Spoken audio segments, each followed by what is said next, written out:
Hello friends, welcome to back my channel Ratna's BD food cooking চ্যানেলে সবাইকে শুভেচ্ছা। আজকে আমরা রান্না করতে চলেছি কই মাছ ভাপা। কই মাছ ভাপাটা আমি একটু বাটা মশলায় করতে যাচ্ছি, কারণ বাটা মশলায় রান্নাটা একটু সুস্বাদু হয়। তবে আমি কিছু কিছু মশলার পাউডারও ইউজ করব, তবে আর কিছু কিছু মশলা আমি নিজে হাতে বেটে নেব। তো কই মাছগুলো হচ্ছে দেশি কই মাছ। তো যাই হোক, আমি এখন দেখাচ্ছি যে কই মাছে আমি কী কী মশলা ইউজ করব।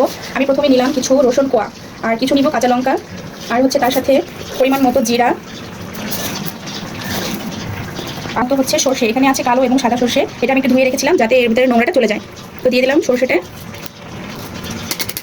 কিছু দিয়ে দিব লবণ, খানিকটা লবণ দিয়ে যদি সর্ষেটা বাটা। তো আমি সরিষার মধ্যে একটু লবণ দিয়ে দিলাম, কারণ লবণ এবং কাঁচা লঙ্কা দিয়ে যদি সরিষাটা বাটা হয় তাহলে দেখা গেছে যে সরিষাটা তিতো কম লাগে।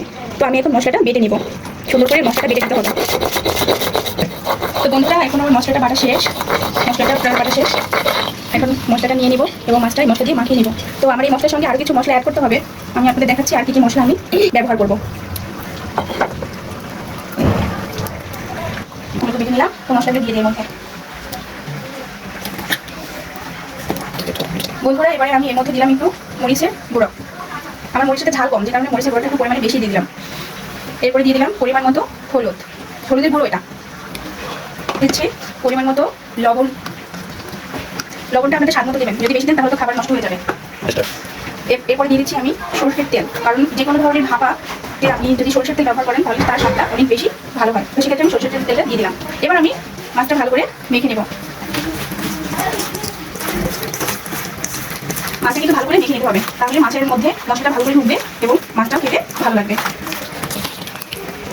তো বন্ধুরা, আমার মশলাটা মাখানো হয়ে গেছে। এবার আমি মশলাটা 5 মিনিট রেখে দেবো, তারপরে আমি মশলাটা যে বাড়িতে করে ভাপা দিব সে বাড়িতে বসে আস্তে চেক করে দেবো। তো আমরা মশলাটা এবার মাছটা ঢেকে রাখি। তো এবার আমরা 5 মিনিট পরে ফিরে আসলাম। এবার ঢাকনাটা উল্টিয়ে এবার আমরা মাছটা বসিয়ে দেবো। আমরা এই প্যানটাতে করে আমরা আজকে ভাপাটা করবো কই মাছটা। তো প্যানটাতে আমরা মাছগুলো সুন্দর করে সাজিয়ে বসিয়ে দিয়ে নাড়িয়ে মেখে দিচ্ছি। তো মাছগুলো এবার আমি সুন্দর করে সাজিয়ে বসাবো। তো মাছটা আমরা মাখিয়ে এবার সুন্দর করে বাড়িতে বসিয়ে দিলাম। এরপরে গামলাতে একটু মশলা আছে, সেটা একটু এর মধ্যে একটু জল দিব, সামান্য একটু জল দিয়ে গামলাটা ধুয়ে যেটুকু জল হবে আমি এটুকু জলই মাছের মধ্যে দিয়ে দিব।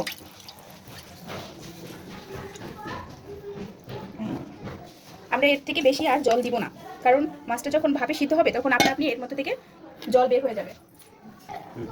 আমি এর মধ্যে 2-3টা কাঁচামরিচ দিয়ে দিলাম।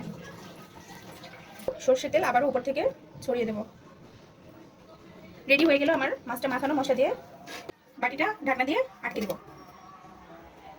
আমরা আগে একটা কড়াই বসিয়ে দিয়েছিলাম, এর মধ্যে কিছু সংখ্যক পানি এবং একটা স্ট্যান্ড বসিয়ে দিয়েছি যাতে পানিটা ফোটে। আমি গরম পানিটার মধ্যে এই বক্সটা বসিয়ে দেব। এই বসিয়ে দিলাম। এবার একটা ঢাকনা দিয়ে ঢেকে দেব। আমরা এবার 30 মিনিট পরে আবার ফিরে আসবো, ঢাকনাটা খুলে দেখবো যে মাছটা কতটুকু সিদ্ধ হয়েছে। তো বন্ধুরা, আমরা 30 মিনিট পরে চলে আসলাম, দেখি আমাদের মাছটা কতটুকু কি হয়েছে।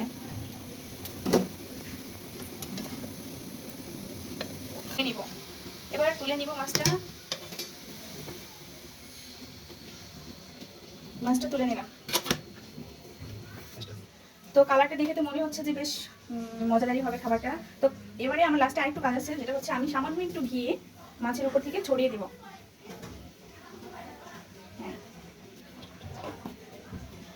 একটু ঘি দিয়ে দিলাম, কারণ হচ্ছে একটু ঘি দিলে আমার মাছটা অনেকটা সুস্বাদু আরও টেস্টি বেড়ে যাবে এবং হালকা একটু ঘিয়ের গন্ধ থাকবে, তো সবার খেতেও ভালো লাগবে, সে কারণে ঘিটা দিয়ে দিলাম। তো দেখা যাক মাছটা খেয়ে দেখবো যে মাছটা আসলে কতটুকু সুস্বাদু হয়েছে। তো বন্ধুরা, আজকের ভিডিওটা এই পর্যন্তই। পরবর্তী ভিডিও দেখার জন্য সবাইকে আমন্ত্রণ। এবং আমার এই যদি ভিডিওটা ভালো লেগে থাকে সবাই লাইক কমেন্ট করে দেবেন এবং আমার চ্যানেলটা সাবস্ক্রাইব করে দেবেন এবং ডান পাশের বেল বাটনটি ক্লিক করে দেবেন, যাতে আমার এই ভিডিও সব থেকে আপনার মোবাইলে আগে চলে যায় এবং আপনি ভিডিওটি দেখতে পারেন। তার সাথে আরেকটি কথা, আমার এই ভিডিওগুলো যদি ভালো লেগে থাকে আপনি আপনার বন্ধু বান্ধব আত্মীয় স্বজন যে যেখানে আছে সবাইকে শেয়ার করে দেবেন, যাতে আমি আমার চ্যানেলটাকে আরও সামনের দিকে এগিয়ে নিয়ে যেতে পারি। তো যাই হোক, সবাই